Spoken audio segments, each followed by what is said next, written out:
సంజయుడు ఇలా చెప్పాడు, ఓ మహారాజా, కుంతి భోజదేశ వీరులు, మహాపరాక్రమం కలవారు, మహాబలం కలవారు. వారిని బంధువులతోనూ మంత్రులతోనూ సహా భీష్ముడు వధించాడు. నారాయణులు, బలభద్రులు అనేటువంటి వందల కొద్ది శత్రుశూరులు పాండవుల యందు ప్రేమాధారాలు కలవారు. వారిని భీష్ముడు వధించాడు. మంచి పని చేశాడు. సత్యజిత్తు బలపరాక్రమాలతో అర్జునుడితో సమానుడు. అతన్ని ద్రోణాచార్యుడు వధించాడు. పాంచాలురు యుద్ధ విద్యా విశారదులు, గొప్ప ధనుర్ధారులు. వారందరూ ద్రోణాచార్యుడిని ఎదుర్కొని మరణించారు. అలాగే విరాట ద్రుపదులు, వృద్ధులు, మహావీరులు. వారు కుమారులతోనూ మిత్రులతోనూ కలిసి ద్రోణాచార్యుని ఎదిరించి మరణించారు. చిన్నతనంలోనే ఎదిరించడానికి వీలుగాని వీరుడు అభిమన్యుడు. అతడు శ్రీకృష్ణ బలరాములతోనూ అర్జునుడితోనూ సమానుడు. రథయుద్ధంలో నేర్పరి. ఆ అభిమన్యుడు అనేక మంది శత్రువులను వధించాడు. అర్జునుడిని లొంగదీసుకోలేక నీ పక్షంలోని 6 మహారథులు 4 దిక్కుల నుంచి అభిమన్యుడిని చుట్టుముట్టి వధించారు. అవునవును, కావలసిందేలే వాడికి.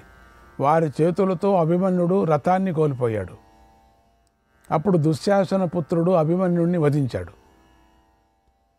అంబిష్ఠుడి పుత్రుడు మహత్తర సేనా కలవాడు, శత్రునాశకుడు, శోభ కలవాడు. అతడు మిత్రుల కోసం విజృంభించి యుద్ధం చేశాడు. అతడు దుర్యోధనుడి పుత్రుడు, వీరుడు అయిన లక్ష్మణ కుమారుని ఎదిరించి మరణించాడు. బృహవంతుడు అస్త్రవిద్య నిపుణుడు, గొప్ప విలుకాడు. అతన్ని దుశ్శాసనుడు వధించాడు. మణిమంతుడు, దండధరుడు అనేటువంటి రాజులు ద్రోణుడి చేతిలో మరణించారు. అంశమంతుడనే భోజదేశీయ రాజును ద్రోణుడు వధించాడు. సముద్రసేనుడు సముద్ర తట ప్రాంత పరిపాలకుడిని కుమారుడితో సహా వధించాడు. సముద్ర తీర వాసి అయినటువంటి నలుడిని అశ్వత్థామ, వ్యాఘ్రదత్తుడిని వికర్ణుడు వధించారు. విచిత్రంగా యుద్ధం చేసే చిత్రాయుధుడు తీవ్ర యుద్ధం చేసే వికర్ణుడి చేతిలో మరణించాడు. కేకేయ దేశ యోధులతో కూడిన కేకేయరాజు భీముడితో సమానమైన వాడు. అతడు తన సోదరుడైన కేకేయుడి చేతిలో మరణించాడు. పర్వతదేశీయుడైన జనమేజయుడిని నీ పుత్రుడైన దుర్ముఖుడు వధించాడు. రోచమనులనే వీరులు గ్రహాల్లాగా వెలిగిపోతూ ఉంటారు. జంటగా ఉన్నవారిని 2 బాణాలతో ద్రోణుడు ఒకేసారి వధించాడు. ఇంకా అనేక మంది రాజులు తమ శత్రువులతో యుద్ధం చేస్తూ అతి కష్టమైన సంహార కార్యాన్ని చేస్తూ యమలోకానికి వెళ్ళారు. అర్జునుడికి మేనమాములైన పురుజిత్తు, కుంతీభోజుడు ద్రోణుడి బాణాలకు గురి అయి మరణించారు. కాశీరాజైన అభిభువును అనేక మంది కాశీదేశ యోధులు చుట్టుముట్టి ఉన్నారు. వారందరినీ వసుదానుడి పుత్రుడు వధించాడు. అమితౌజుడు, యుధామన్యుడు, ఉత్తమౌజుడు 100 కొద్ది శూరులను సంహరించి మన వారి చేతిలో మరణించారు. పాంచాల యోధుడు మిత్రవర్మను, క్షత్రధర్ముణ్ణి ద్రోణుడు వధించాడు. శత్రుదేవుడు యుద్ధవీరులను అధిపతి శిఖండి పుత్రుడు, అతడిని నీమనుముడైన లక్ష్మణుడు వధించాడు. అది చెప్పు సుచిత్రుడు, చిత్రుడు అనే మహారథులు, తండ్రి కొడుకులు, మహావీరులు. వారిని ద్రోణుడు సంహరించాడు. వృద్ధక్షేముడి పుత్రుడు ఆయుధాలు నష్టమై అతడు మరణించాడు. సేనాబిందువు శత్రువులను యుద్ధంలో వధిస్తూ బాక్లీకుడి చేతిలో మరణించాడు. చేది వీరులతో రతిక శ్రేష్ఠుడు దృష్టకేతువు, అతడు ఎంతో దుష్కరమైన యుద్ధం చేసి మరణించాడు. మంచి పని. సత్యధృతి యుద్ధభూమిలో గొప్ప యుద్ధం చేసి పాండవుల కోసం పరాక్రమించి యమలోకానికి వెళ్ళారు. సేనాబిందువు యుద్ధంలో మరణించాడు. శిశుపాలుడి పుత్రుడు సుకేతువు, అతడు ఎంతోమంది శత్రువులను వధించి అతడు ద్రోణుని చేతిలో మరణించాడు. వీరుడైన సత్యధృతి, బలిష్ఠుడైన మదిరాష్ట్రుడు, శూరుడైన సూర్యదత్తుడు ద్రోణుని బాణాలకు మరణించారు. పరాక్రమవంతుడైన శ్రేణిమంతుడు యుద్ధం చేస్తూ మరణించాడు. మగధరాజు పరమాస్త్రవేత్త శత్రుహంతకుడు అతడిని భీష్ముడు వధించాడు. విరాటపుత్రుడైన శంకుడు, మహారథుడైన ఉత్తరుడు వీరిద్దరు యుద్ధంలో వీరకార్యం చేస్తూ మరణించారు. వసుదానుడు యుద్ధంలో తీవ్రంగా పోరాడుతూ ద్రోణుని చేతిలో మరణించాడు. పాండ్యరాజు బలవంతుడు, అతడు అశ్వత్థామ చేతిలో మరణించాడు. వీరే కాకుండా అనేక మంది ఆచార్యుడైన ద్రోణుడి చేతిలో మరణించారు. నువ్వు అడిగిన ప్రశ్నకి ఇది సమాధానం. శ్రీకృష్ణాయ పరమాత్మనే నమః. 7వ అధ్యాయం. ధృతరాష్ట్రుడు సంజయుడిని ఇలా అడిగాడు, ఓ సంజయ, నా పక్షానికి ముఖ్యులైన వారు ఇప్పుడు ఉండేది భీష్మ, ద్రోణ, కర్ణుడు, వారు మరణించారు. అదేదా ముఖ్యంగా ఉండేవాళ్ళు. అప్పుడు నా సేనలో ఉత్సాహం తొలగిపోయి ఉంటుంది కదా. మిగిలిన వారు బ్రతుకుతారనే ఆశ నాకు కనిపించటం లేదు. భీష్మ, ద్రోణులు కురువీర శ్రేష్ఠులు మా కోసం మరణించారంటే నా జీవితం ప్రయోజనం లేనిది.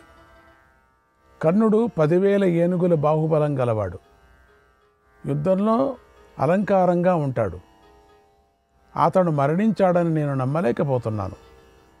ఇంకా నా సైన్యంలోని శ్రేష్ఠులైన వారు మరణించారని చెప్పావు కదా. ఇక నా పక్షంలో ఎవరు జీవించున్నారో చెప్పు అన్నాడు. అప్పుడు సంజయుడు ఇలా చెప్పాడు, ఓ మహారాజా, ద్రోణపుత్రుడైన అశ్వత్థామ మహారథుడు వేగంగా చేతులను కదిలిస్తాడు. దృఢమైన ఆయుధాలు, బాణాలు గలవాడు. గట్టి పిడికిలి పట్టు కలవాడు. బలవంతుడు, వేగవంతుడు. మీకోసం యుద్ధం చేయడానికి మీ పక్షంలో నిలబడి ఉన్నాడు. ద్రోణుడు అశ్వత్థామకు అద్భుతమైన దివ్య మహాస్త్రాలను కూడా ప్రసాదించాడు. ఆనర్త దేశంలో ఉండేవాడు. హృదికుని పుత్రుడు, సాత్వత వంశశ్రేష్ఠుడు, హస్త నైపుణ్యం గలవాడు. భోజవంశుడైన కృతవర్మ నీకోసమై యుద్ధరంగంలో నిలబడి ఉన్నాడు. యుద్ధంలో కంపింపచేయటానికి వీలుగానివాడు నీ సేనా నాయకుల్లో మొదటివాడు శల్యుడు. అతడు తన మాటను నిలుపుకోవటానికి మేనల్లుళ్ళైనటువంటి పాండవులను వదిలి నీ పక్షంలోకి వచ్చాడు కదా. ధర్మరాజుకు జయం కలగాలని యుద్ధంలో కర్ణుడికి తేజోవధ చేస్తానని మాట ఇచ్చాడు. ఆ శల్యుడు బలవంతుడు, ఇంద్రుడితో సమానమైన పరాక్రమం గలవాడు. అతడు ఋతాయన రాకుమారుడు. నీకోసం ఆ శల్యుడు యుద్ధం చేయటానికి సిద్ధంగా ఉన్నాడు. గాంధార రాజు శకుని నీకోసం యుద్ధం చేయడానికి సిద్ధంగా ఉన్నాడు. ఆ శకుని ఉత్తమ జాతిలో పుట్టినవి, సింధు దేశంలో పెరిగినవి, పర్వత ప్రాంత జాతులు, సముద్ర జాతులు, కాంబోజులు, వనాయ దేశ జాతులైనటువంటి అశ్వాలతో కలిసి తన సైన్యంలో కూడి నీకోసం యుద్ధం చేయడానికి సిద్ధంగా ఉన్నాడు. ఆయన చాలా పెద్ద పెద్ద గుర్రాలు పట్టుకున్నాడు, నీకోసం ఉన్నాడు. అలాగే శరద్వంతుని కుమారుడు కృపాచార్యుడు ఆయన మహాబాహువు చిత్రంగా అస్త్రయుద్ధం చేస్తాడు. చిత్రమైన ధనుస్సును పట్టుకొని యుద్ధానికి నిలబడి ఉన్నాడు. మహారథుడు కేకేయ రాకుమారుడు చక్కని అశ్వాలు కట్టినది జెండాలుగా రథాన్ని ఎక్కి నీకోసం యుద్ధం చేయాలని నిలబడి ఉన్నారు. కురువంశశ్రేష్ఠుడు నీ పుత్రుడైన పురుమిత్రుడు మండిపోతున్న సూర్యుడి రంగుగల రథాన్ని ఎక్కి ఉన్నాడు. మేఘాలు లేని ఆకాశంలో ప్రకాశించే సూర్యుడిలాగా నిలబడి ఉన్నాడు. గజసమూహం మధ్యలో ఉన్న సింహంలాగా దుర్యోధనుడు విరాజిల్లుతున్నాడు. అక్కడికి సంతోషం. బంగారు తొడుగులతో అలంకరించబడిన రథం మీద యుద్ధం చేయడానికి సిద్ధంగా నిలబడి ఉన్నాడు. ఆ దుర్యోధనుడు చిత్రమైన బంగారు కవచాన్ని ధరించున్నాడు. రాజుల మధ్యలో కొద్దిగా పొగ ఉన్న అగ్నిలాగా, మేఘాల మధ్య అల్ప ప్రకాశం గల సూర్యుడిలాగా విరాజిల్లుతూ ఉన్నాడు. తెలుసా, నీ కుమారుడైన సుషేణుడు. ఇంకా ఉన్నాడా సుషేణుడు? దారుకత్తిని పట్టుకొని ఉన్నాడు. వీరుడైన సత్యజిత్తు సంతోషంగా చిత్రసేనుడితో కలిసి యుద్ధం చేయడానికి సిద్ధంగా ఉన్నాడు. అలాగే శీఘ్రభోజుడు భయంకరమైన ఆయుధాన్ని పట్టుకొని ఉన్నాడు. జరాసంధు పుత్రుల్లో పెద్దవాడైన అధృఢుడు, చిత్రాయుధుడు, శృతవర్మ, జయుడు, శలుడు, సత్యవ్రతుడు, దుశ్శలుడు వీరందరూ నరశ్రేష్ఠులు. వీరందరూ సైన్యాలతో కలిసి యుద్ధానికి సిద్ధంగా ఉన్నారు. శత్రుసమ్ముడు అనేటువంటి రాకుమారుడు ప్రతి యుద్ధంలోనూ శత్రు సంహారం చేస్తాడు. తనను తాను సూర్యుడిగా భావించుకుంటూ ఉంటాడు. అతడు జూదగాళ్లకు అధిపతి. ఆ శత్రుసహుడు రథాలతోనూ గుర్రాలు, ఏనుగులు, పదాతులతో వచ్చి నీకోసం యుద్ధం చేయాలని సిద్ధంగా ఉన్నాడు. ఎన్నో జూద ఇండ్లు కట్టించాడు. వీరులైన శృతాయువు, ధృతాయుధుడు, చిత్రాంగుధుడు, చిత్రసేనుడు అనే నరశ్రేష్ఠులు, అభిమానవంతులు, ఆడిన మాట తప్పరు. వారు నీకోసం యుద్ధం చేయడానికి సిద్ధంగా ఉన్నారు. కర్ణపుత్రుడైన సత్యసంధుడు యుద్ధం చేయాలని సిద్ధంగా ఉన్నాడు. అలాగే హస్తవేగం శ్రేష్టమైన అస్త్రాలు తెలిసిన ఇంకా 2 కర్ణపుత్రులు ఛేదించలేని నీ సేనను ఆశ్రయించున్నారు. నీకోసం యుద్ధం చేయాలని నిలబడి ఉన్నారు. ముఖ్యులైన వీరిలో అమిత ప్రభావం గల ఇంకా కొంతమంది యోధశ్రేష్ఠులతోనూ దుర్యోధనుడు ఏనుగుల సమూహం మధ్య నిలబడి ఉన్నాడు. ఇంద్రుడిలాగా జయాన్ని పొందాలనే కోరికతో ఉన్నాడు. అప్పుడు ధృతరాష్ట్రుడు ఇలా అన్నాడు, ఓ సంజయ, నా పక్షంలో జీవించి ఉన్నవారి గురించి, మరణించి ఉన్నవారి గురించి ఉన్నది ఉన్నట్లుగా చెప్పావు. శబ్బాష్. దీనివల్ల ముందు కలగబోయే పరిణామాన్ని నేను స్పష్టంగా తెలుసుకుంటున్నాను. నా పక్షంలో పరాజయం అనేదే నిజం అన్నాడు. ఎందుకు? ధృతరాష్ట్రుడు తన సైన్యంలో ముఖ్యమైన వీరులు మరణము, విధ్వంసము, కొద్దిమంది మాత్రమే మిగిలి ఉండటాన్ని విని శోకించాడు.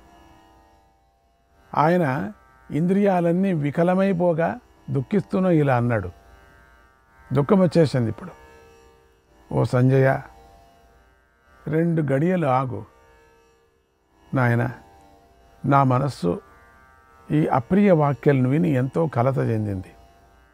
నా మనస్సు అవయవాలు పట్టు తప్పిపోయాయి. ఈ దుఃఖాన్ని నేను అదుపు చేసుకోలేకపోతున్నాను అని చిత్తభ్రమ కలగటంతో మూర్చిపోయాడు అన్నాడు వైశంపాయన మహర్షి. శ్రీకృష్ణాయ పరమాత్మనే నమః. కానీ సంజయుడికి ఒక ఆశ, అప్పుడైనా యుద్ధం ఆపుతాడేమో. ఆపలే. 8వ అధ్యాయం. జనమేజయుడు వైశంపాయన మహర్షిని ఇలా అడిగాడు, ఓ మహర్షి, ధృతరాష్ట్రుడు యుద్ధంలో కర్ణుడు మరణించాడని, తన పుత్రులు మరణించారని విని తేరుకొన్న తర్వాత ఏమన్నాడు?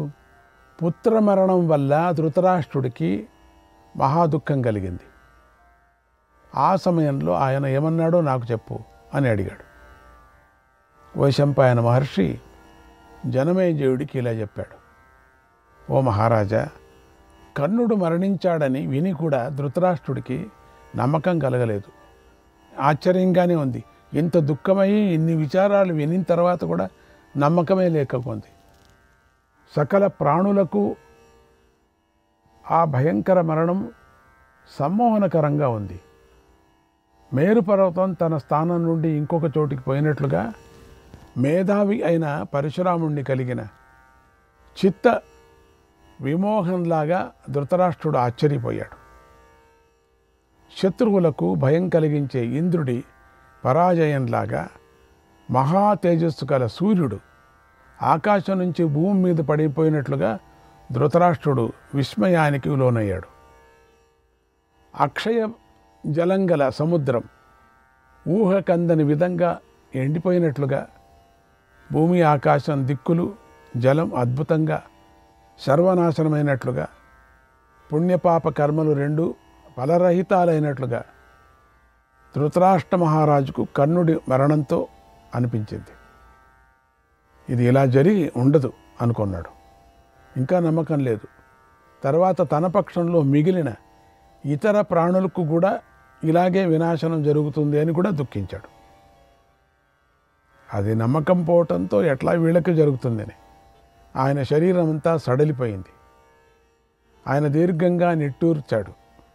ఆహాకారాలు చేస్తూ విలపించాడు. ధృతరాష్ట్రుడు సంజయుడితో ఇలా అన్నాడు, ఓ సంజయ, కర్ణుడు మహావీరుడు, సింహంలాగా ఏనుగులాగా పరాక్రమవంతుడు, ఎద్దు మూపురం వంటి మూపురాలు కలిగినవాడు. అతడి కన్నులు ఎద్దు కన్నుల్లాగా ఉంటాయి. నడక కూడా అలాగే ఉంటుంది, ఎద్దులాగా ఉంటాడు. కర్ణుడు వజ్ర సమానమైన దృఢమైన దేహం గలవాడు. దాన వర్షధారలు కురిపించే అతడు వృషభ స్వరూపుడై ఉన్నాడు. అతడు యుద్ధంలో వెనక్కు తిరగడు. కర్ణుడి అల్లెత్రాటి మ్రోతతో బాణ వర్ష ధ్వనితో యుద్ధంలో రథాలు నిలువవు, పరిగెత్తుతాయి. అలాగే గుర్రాలు ఏనుగులు కూడా నిలవకుండా పరిగెత్తుతాయి. దుర్యోధనుడు మహాబాహువైన కర్ణుడి ఆశ్రయించి శత్రువును జయించాలనే కోరికతో పాండవులతో వైరం పెట్టుకున్నాడు. అతడు సహించడానికి వీలుగాని పరాక్రమం గలవాడు, పురుష శ్రేష్ఠుడు. ఆ కర్ణుడిని యుద్ధంలో అర్జునుడిని ఎదుర్కొని ఎలా సంహరించాడు? కర్ణుడు తన బాహుబలంతో గర్విస్తూ ఉంటాడు కదా, కర్ణుడు తన బాహుబలంతో గర్విస్తూ ఉంటాడు. అతడు శ్రీకృష్ణుడిని, అర్జునుడిని కూడా, వృష్ణి వంశీయుల్ని, వారితో కూడిన ఇతరులను కూడా ఏమాత్రం లెక్క చేసేవాడు కాడు. పరాజయం లేని కృష్ణార్జునులను నేను ఒక్కడినే యుద్ధభూమిలో దివ్యరథం నుండి నేలగొలుస్తాను అని ఎప్పుడూ చెబుతూ ఉంటాడు. రాజ్యకాముకుడు, మూర్ఖుడు, లోభమోహితుడు, దిగులు చెందే దుర్యోధనుడికి ఎప్పుడూ మెల్లమెల్లగా చెబుతూ ఉండేవాడు. ఆ కర్ణుడు పూర్వం కాంబోజుల అందరినీ గెలిచాడు. అవంతి దేశీయులను, కేకేయులను జయించాడు. గాంధారులను, మద్రకులను, మత్స్యులను కూడా జయించాడు. త్రిగర్తులు, తంగణులు, శకులు, పాంచాల, విదేహులు, కులిందులు, కాశీ, కోశల రాజులను కూడా జయించాడు. సింహులు, అంగులు, వంగరాజులు, నిషాదులు, పుండ్రులు, చీరకులు జయించాడు. వత్సులు, కళింగులు, ఆనార్తులు, అస్మకులు, ఋషికులను జయించాడు. శబరులు, పరహూణులు, ప్రహూణులు, శరణులు, మ్లేచ్ఛ దేశాధిపతులను కూడా జయించాడు. దుర్గాలలోనూ వనాలలోనూ ఉండేటువంటి రాజులను, ఆటవికులను కూడా జయించాడు. వారిని యుద్ధాలలో జయించి పన్ను చెల్లించేటట్టుగా చేశాడు. ఆ కర్ణుడు దుర్యోధనుడి మేలు కోసం కప్పాలు తెచ్చాడు. అతడు దివ్యాస్త్రవేత్త, పరమాస్త్రాలు తెలిసినవాడు, మహా తేజస్వి, సేనను రక్షిస్తూ ఉంటాడు. ఆ కర్ణుణ్ణి శూరులు, పరాక్రమవంతులైనటువంటి పాండవులు యుద్ధంలో ఎలా సంహరించారు? వృషో మహేంద్రో దేవేషు వృషః కర్ణో నరేష్వపి తృతీయమన్యం లోకేషు వృషం నైవానుశుశ్రుమ. ఇంద్రుడు చక్కగా వర్షాలు కురిపిస్తాడు కనుక దేవతలలో ఇంద్రుణ్ణి వృషుడు అంటారు. అలాగే మానవులలో కర్ణుడు దానశీలి కాబట్టి అతన్ని కూడా వృషుడు అంటారు. ఈ ఇద్దరిని తప్ప మూడో వాడిని వృషుడు అని అనటం మనం వినలేదు. గుర్రాలలో ఉచ్చైశ్రవం శ్రేష్టమైనది. రాజులలో కుబేరుడు శ్రేష్టమైనవాడు. దేవతలలో ఇంద్రుడు శ్రేష్ఠుడు. అలాగే యుద్ధవీరుల్లో కర్ణుడు శ్రేష్ఠుడు. శ్రీకృష్ణాయ పరమాత్మనే నమః.